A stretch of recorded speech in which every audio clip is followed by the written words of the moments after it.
Buenas tardes, soy la doctora Analí Vázquez, cursando el Fellowship de semestre anterior. En esta ocasión les platicaré sobre los anillos intraestromales. Vamos a comenzar con lo que es historia, introduciendo pues con el desarrollo histórico de estos, destacando cómo pasamos de intentos rudimentarios en los años 40 y 60 a técnicas más modernas que han sido aprobadas por autoridades sanitarias. Importante pues aquí ver los avances en el diseño, su biocompatibilidad y cómo la experiencia acumulada ha llevado a la aprobación de estas, ¿verdad? Y pues la historia demuestra la evolución hacia un enfoque más preciso, seguro y más específico para tratar ciertas patologías específicamente como lo que es el queratocono.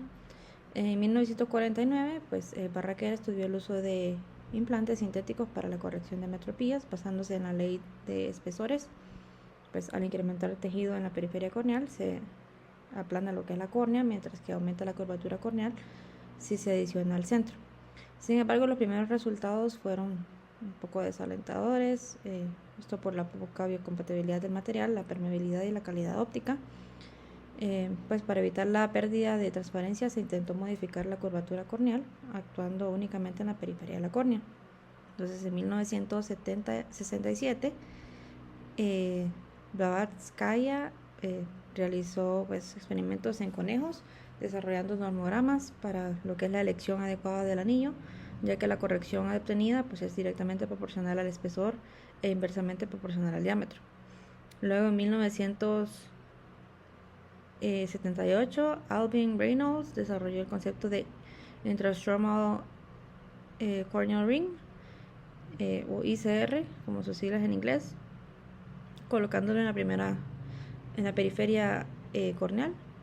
Luego Ferrara en 1986 comenzó a colocar anillos de PMMA en ojos no funcionales y en 1991 realizó el primer implante con finalidad refractiva. Y en 1995 se colocó el primer anillo post-queratoplastía. Aunque inicialmente fueron evaluados como un tratamiento de bajas miopías por Keravision, como los que son los Intax, que recibió la certificación europea para este uso en 1996 y por la FDA en 1999. Ya en julio del 2004, pues la FDA aprobó en Estados Unidos el uso de estos anillos Intax en el caso de patologías como el queratocono. En cuanto al mecanismo de acción, pues hay que enfatizar que estos anillos no eliminan tejidos, sino que los redistribuyen mecánicamente. La capacidad de moldear la córnea sin dañarla es una ventaja crucial en pacientes con queratocono, donde pues, lo importante es proteger el tejido, que es vital, y el aplanamiento periférico con preservación del centro va a mejorar la calidad óptica frente a técnicas como lo que es el láser. Bueno, el implante de estos anillos es una técnica aditiva en la que se modifican las fuerzas tensionales tisulares, producen unos efectos directos sobre lo que es el espesor corneal y un efecto en bisagra, lo que eleva el tejido entre los segmentos. Además tienen otros efectos indirectos como lo que es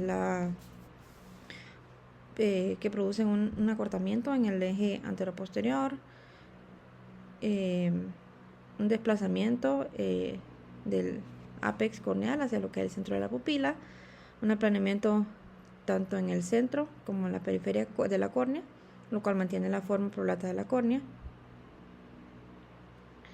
que pues esta es natural y mantiene pues que esta sea precisa, equilibrada y disminuye lo que son los efectos negativos y el riesgo a que sucedan patologías como lo que es el queratocono. Bueno, entonces aquí tenemos lo que esto es unos esquemas e imágenes de cómo podemos observar lo que es cómo actúan estos anillos. La corrección que producen pues es directamente proporcional al espesor e indirectamente proporcional al diámetro del anillo. Así los anillos de arco pequeño de 90 grados, 120 grados por ejemplo, corrigen muchos cilindros sin apenas modificar la esfera. Como vemos ahí en la primera imagen, pues previo a la cirugía, ¿verdad? Vemos cómo se va formando lo que es lo que crea los anillos en la córnea. Los arcos amplios de 210 grados inducen mayor cambio esférico sin apenas modificar el astigmatismo. Y los segmentos son más efectivos cuanto más cercanos se coloquen en el centro de la pupila. Los anillos van a producir más efectos si son más superficiales y menos si son muy profundos. Como vemos, igual como podemos observar previo a la cirugía y después de la cirugía, vemos como pues, la córnea está en forma de cono, y luego en la segunda imagen, tras el implante del anillo, pues ya la córnea estaba más aplanada. Y si bien observamos, pues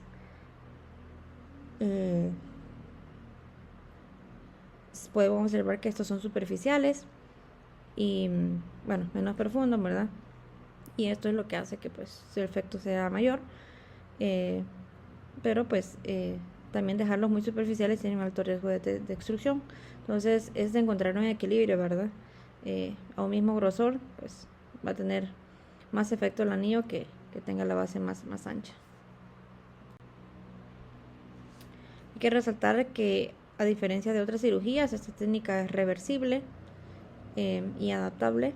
La mejora en la calidad de la vida del paciente pues es notable, especialmente en aquellos pacientes que son intolerantes a lentes de contacto. También permite conservar opciones terapéuticas futuras como el trasplante o el crosslinking.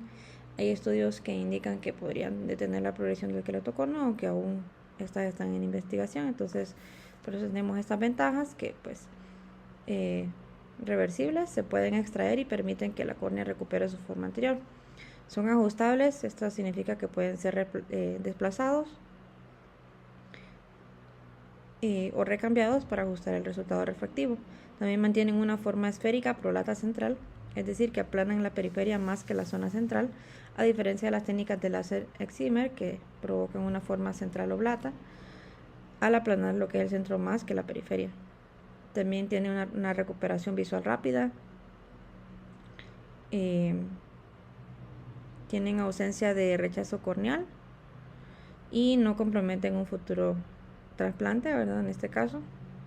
Tienen una estabilidad de los resultados, una mejor tolerancia a las lentes de contacto y una posible detención de la progresión de las ectasias.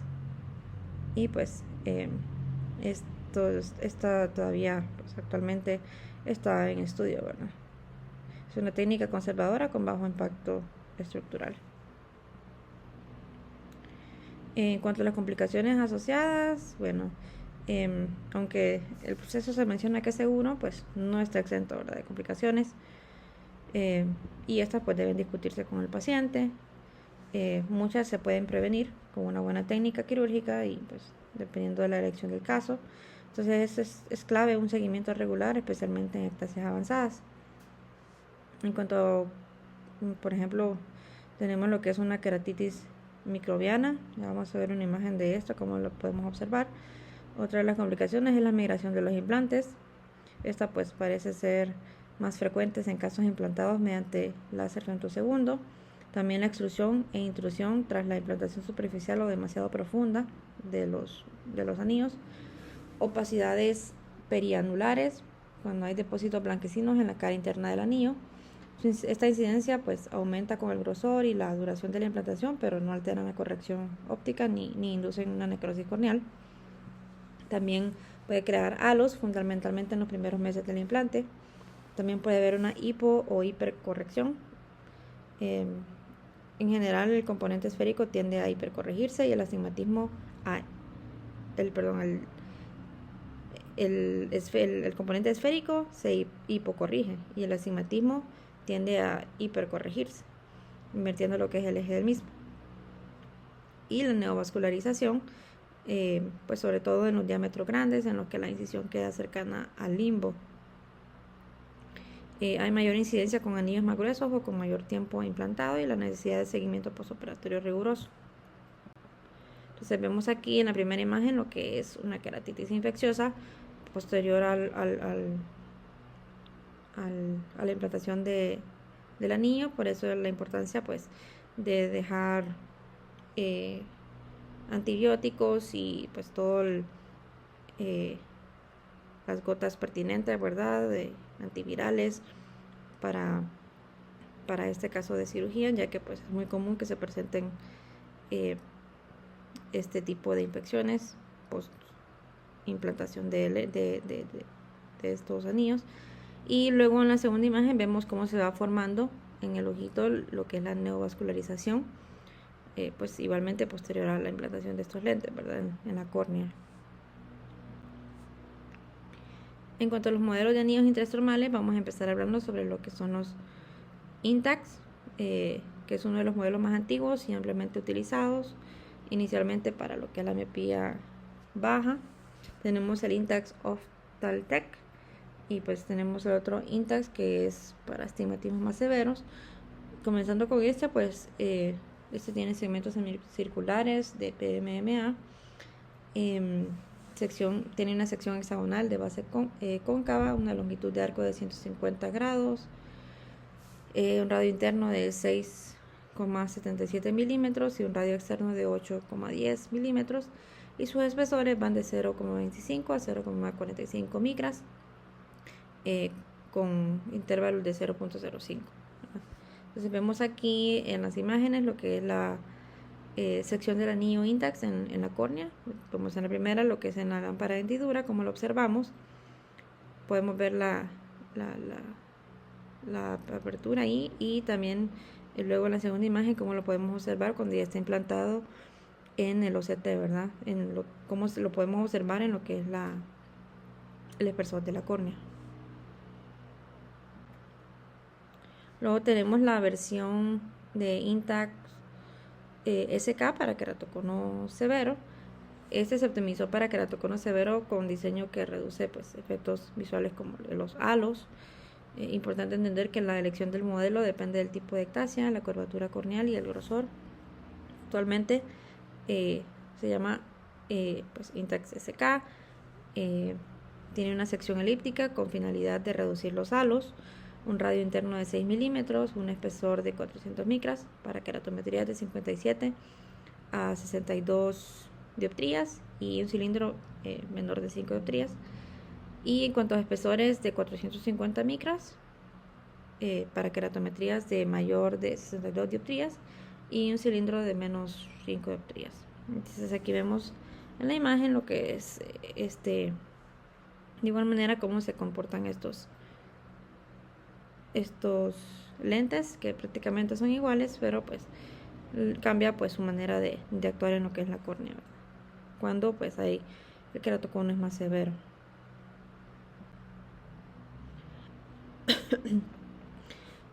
Bueno, vamos a hablar de lo que es el Ferrara y luego lo que es el Keraring. Estos pues ambos modelos comparten características, pero pues tienen variaciones en lo que es la zona óptica y los rangos de arcos. Vamos a empezar a hablar sobre lo que es el Ferrara. Estos tienen segmentos semicirculares de PMMA, color amarillento con orificios de 0,20 milímetros en los extremos. Su sección es triangular de base plana, 600 y 800 micras, una longitud de arco que va 90, 120, 140, 150, 160, 180 y 210 grados. El radio interno de 4,4 milímetros y externo de 5,6 milímetros, los de zona óptica de 5 milímetros con una base de 600 micras, y su radio interno de 5,4 milímetros y el externo de 6,6 milímetros de zona óptica pues de 6 milímetros con una base de 800 micras. Y sus espesores van de 150, 200, 250, 300 y 350 micras. Aquí vemos lo que son pues una imagen de la córnea, ¿verdad? Con un anillo de Ferrara. Y luego vemos cómo se observan en todo el espesor de la córnea en el OCT. Ahora hablando sobre lo que es el Keraring de Medifacos, pues de igual manera para ectasias, ¿verdad? Las secciones de estas son triangulares y pues permiten la distribución más eficiente de fuerzas biomecánicas. Entonces tienen segmentos semicirculares de PMMA con orificios de 0,20 milímetros en los extremos. Tiene una sección triangular de base plana que va de 600 y 800 micras, una longitud de arco que va de 60, 90, 120, 150, 160 y 210 grados. El radio interno es de 4,4 milímetros y el externo de 5,6 milímetros, y los de zona óptica de 5 milímetros con una base de 600 micras, y el radio interno de 5,4 milímetros y un externo de 6,6 milímetros de zona óptica de 6 milímetros igual, con una base de 800 micras. En cuanto a sus espesores, va de 150, 200, 250 y 300 micras. Es el único implante con la marca de CE Mark, que es la aprobación de la Comunidad Económica Europea para la corrección de las ectasias corneales. Es por eso que pues esta puede influir en decisiones institucionales o por aseguradoras, en este caso pues en Europa, ¿verdad? Pero en el caso de pues en Latinoamérica igual se utiliza sin ningún problema.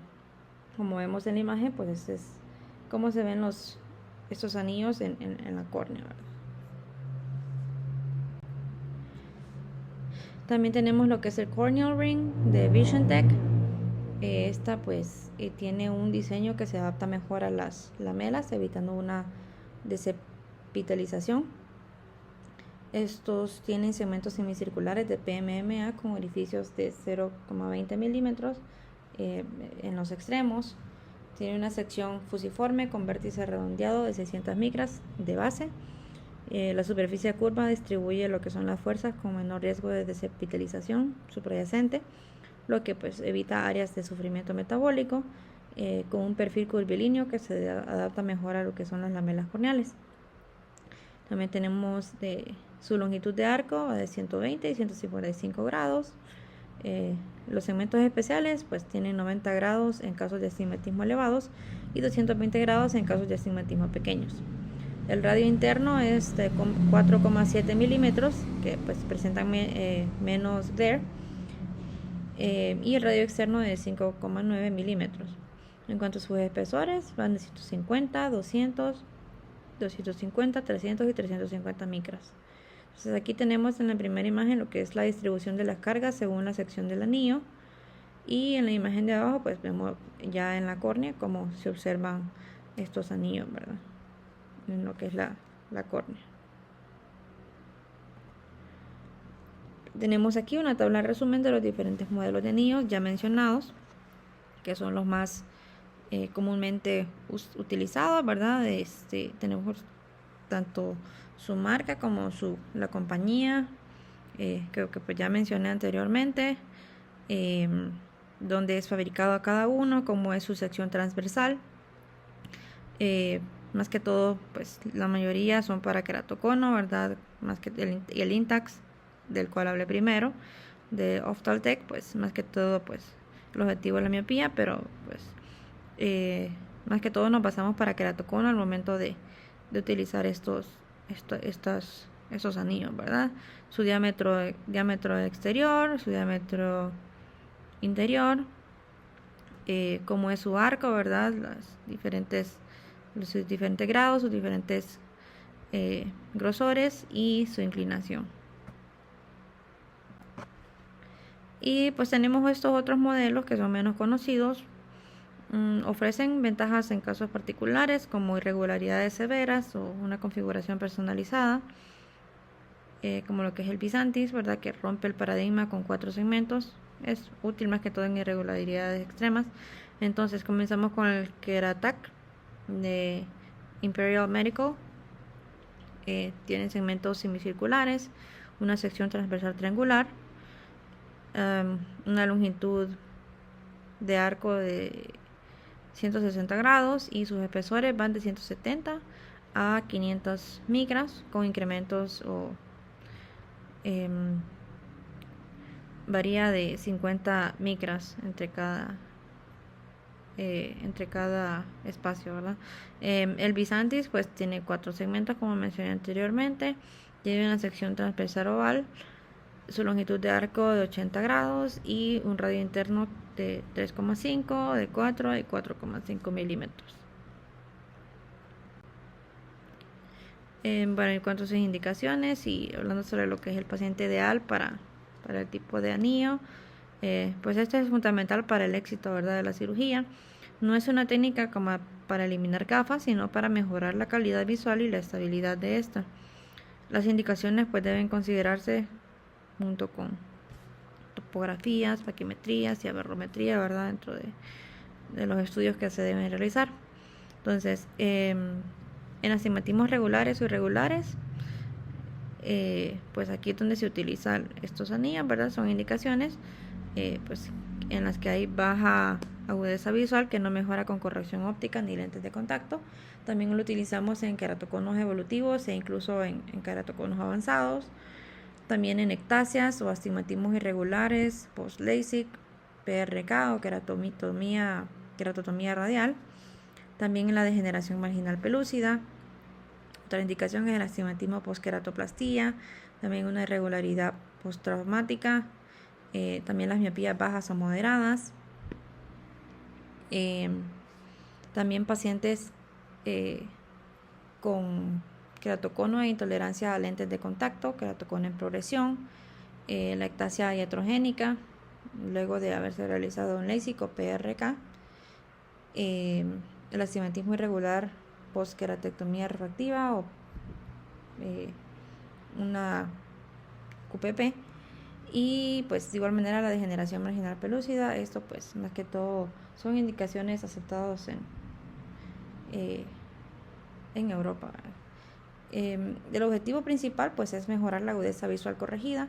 No se puede ofrecer como una técnica para prescindir lo que es la necesidad de corrección visual, como mencioné, gafas o lentes de contacto. Y otro de los objetivos pues aún no totalmente establecido pues es estabilizar la córnea. El paciente ideal pues va a ser aquel que tenga una baja agudeza visual, incluso con gafas, que tenga intolerancia a lentes de contacto, una keratometría simulada menor de 60 dioptrías, un astigmatismo corneal mayor de 3 dioptrías y una córnea gruesa y transparente, es decir, que al momento de hacer una paquimetría tenga el doble del espesor del anillo que se va a implantar. En cuanto a las contraindicaciones y la evaluación que se debe hacer previo a la cirugía, pues es crucial descartar casos con riesgo de mala respuesta o complicaciones graves. Pacientes que tienen expectativas irreales, pues también deben recibir una consejería adecuada de parte del médico, ¿verdad?, para que el paciente esté completamente enterado. La evaluación preoperatoria también integral pues garantiza resultados que sean seguros. Entonces, dentro de las contraindicaciones tenemos un keratocono que sea muy avanzado, ¿verdad?, que tenga keratometría mayor de 70 dioptrías, una opacidad corneal central, que exista eye drops, que haya un descentramiento del injerto en una QPP, que sean pacientes atópicos, que presenten erosión corneal recurrente, que presenten una infección activa en ese momento y que tengan elevadas expectativas visuales, ¿verdad? En cuanto al examen previo, es importante realizar la agudeza visual con y sin corrección, también realizar una refracción cicloplégica, ver lo que es la mejor agudeza visual con lentes de contacto. También dentro de los estudios de imagen y que hay que hacer, pues tenemos la topografía, un estudio paquimétrico, la aberrometría, también una biomicroscopía, incluyendo lo que es la presión intraocular, el diámetro pupilar, el estudio endotelial y por último pues lo que es el fondo de ojo como tal, ¿verdad? En cuanto a la técnica quirúrgica, pues paso a paso, pues este procedimiento es quirúrgicamente sencillo, pero pues siempre requiere de una precisión milimétrica, ¿verdad? La zona óptica marcada va a guiar la simetría visual y pues si hay errores en el eje, el resultado va a ser insatisfactorio. Se puede hacer con láser de femtosegundo o manualmente. ambos tienen buenos resultados, y la secuencia pues busca minimizar el trauma e infecciones, y por eso pues es clave seguirla estrictamente, ¿verdad? Entonces el procedimiento quirúrgico se practica primero pues bajo anestesia tópica, realizándose pues primero como por pasos. Tenemos aquí pues con imágenes. Primero el marcado del eje visual por indentación del epitelio, y esto pues con el gancho puede realizar con el gancho de Sinskey, como vemos en la imagen. Luego hacemos lo que es el marcado del eje más curvo según las topografías previas. Luego realizamos lo que es el marcado de la zona óptica de 5 y 7 milímetros con azul de metileno. Y luego hacemos lo que es la medida del grosor corneal sobre el lugar de la incisión por paquimetría ultrasónica. Importante tener este paquímetro en el quirófano, ¿verdad? Luego el calibrado del bisturí de diamante al 75% del grosor corneal, que es medido, y luego pues realizamos lo que es la incisión, ¿verdad? Luego de haber hecho la medida, se aplica el predelaminador para crear lo que es el bolsillo inicial. Luego la tunelización inicial con la que es una espátula, en este caso lo que llamamos la espátula Suárez, como vemos en la imagen.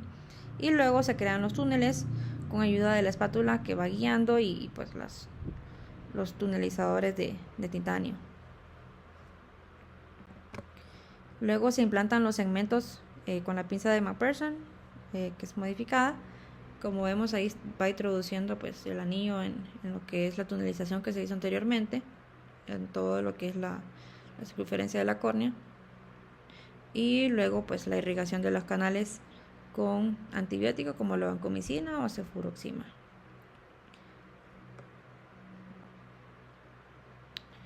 Bueno, también tenemos lo que es el implante con láser femtosegundo y pues diferentes configuraciones. Aquí la personalización de la técnica según las aberraciones ópticas de cada paciente mejora mucho con los resultados funcionales. Y pues aunque este femtosegundo reduce las complicaciones, tampoco elimina la necesidad de una técnica precisa. La selección del tipo de implante, ya sea simétrico o asimétrico, pues es estratégica según la topografía y la refracción, ¿verdad? Entonces los anillos se pueden implantar como un segmento único, dobles simétricos y dobles asimétricos, haciendo referencia a la asimetría al grosor del anillo. La indicación del tipo de anillo a implantar, así como de la localización y de la incisión, va a depender del normograma que se va a utilizar. El implante de los anillos corneales también puede realizarse con láser de femtosegundo, que crea los túneles interestromales con la posterior colocación de los mismos de una manera rápida y eficaz, y los resultados pues parecen ser similares tanto si los canales se hacen de forma manual o con láser, ¿verdad? En este caso, de igual manera, crea túneles interestromales, pero pues dice que presenta menos trauma. La técnica es rápida, eficaz. Más que todo eso, ¿verdad? Como les mencioné, la localización de la incisión depende del normograma que vamos a utilizar. En astigmatismo elevado, la incisión en eje más curvo, y en caso de coma elevado, la incisión en el eje comático. También en la mejoría en agudeza visual corregida al priorizar el coma, y la barometría es esencial en estos casos, y hay que evaluar luego la estabilidad corneal dependiendo si habrán reintervenciones.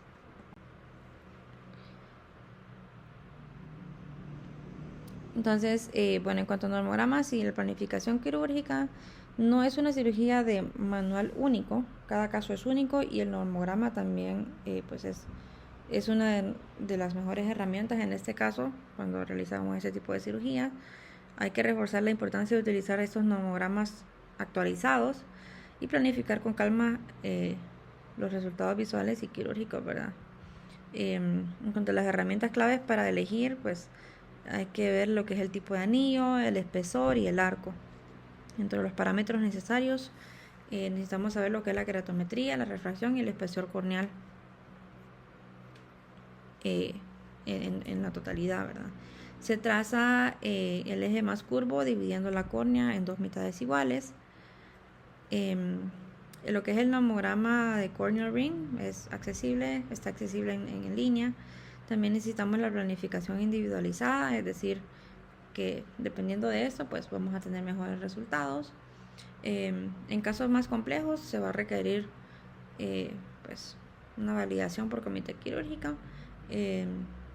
Los nomogramas pues están en constante actualización, entonces hay que estar pendiente de eso. La personalización evita la sobre y subcorrección, y pues hay un factor clave en evitar la extrusión y el desplazamiento, y pues estos nomogramas pues define si se puede también combinar con crosslinking. Y aquí pues tenemos lo que es un nomograma de lo que es el corneal ring. Es un ejemplo para que veamos cómo se ve y pues cómo se utiliza, ¿verdad? Cómo hay que introducir los datos. Hay numerosos nomogramas, cada autor pues propugna lo suyo según las dioptrías de astigmatismo, la curvatura corneal, el espesor corneal y el grado de keratocono. Este es muy práctico, ¿verdad? El del corneal ring, que se puede acceder directamente en internet. Para completarlo, pues necesitamos conocer la keratometría, la refracción, el espesor corneal en la zona de la incisión y donde se vayan a realizar los canales y el tipo de ectasia. Del 1 al 4 según su distribución, al trazar lo que es una línea que divide en dos mitades iguales la córnea por el eje más curvo. Bueno, la evolución postoperatoria suele ser buena si se siguen correctamente los cuidados indicados. Pues es importante que los pacientes sepan que no deben usar gafas nuevas antes de los 3 meses. Y en pacientes jóvenes con keratocono activo puede combinarse estos anillos con crosslinking si hay progresión.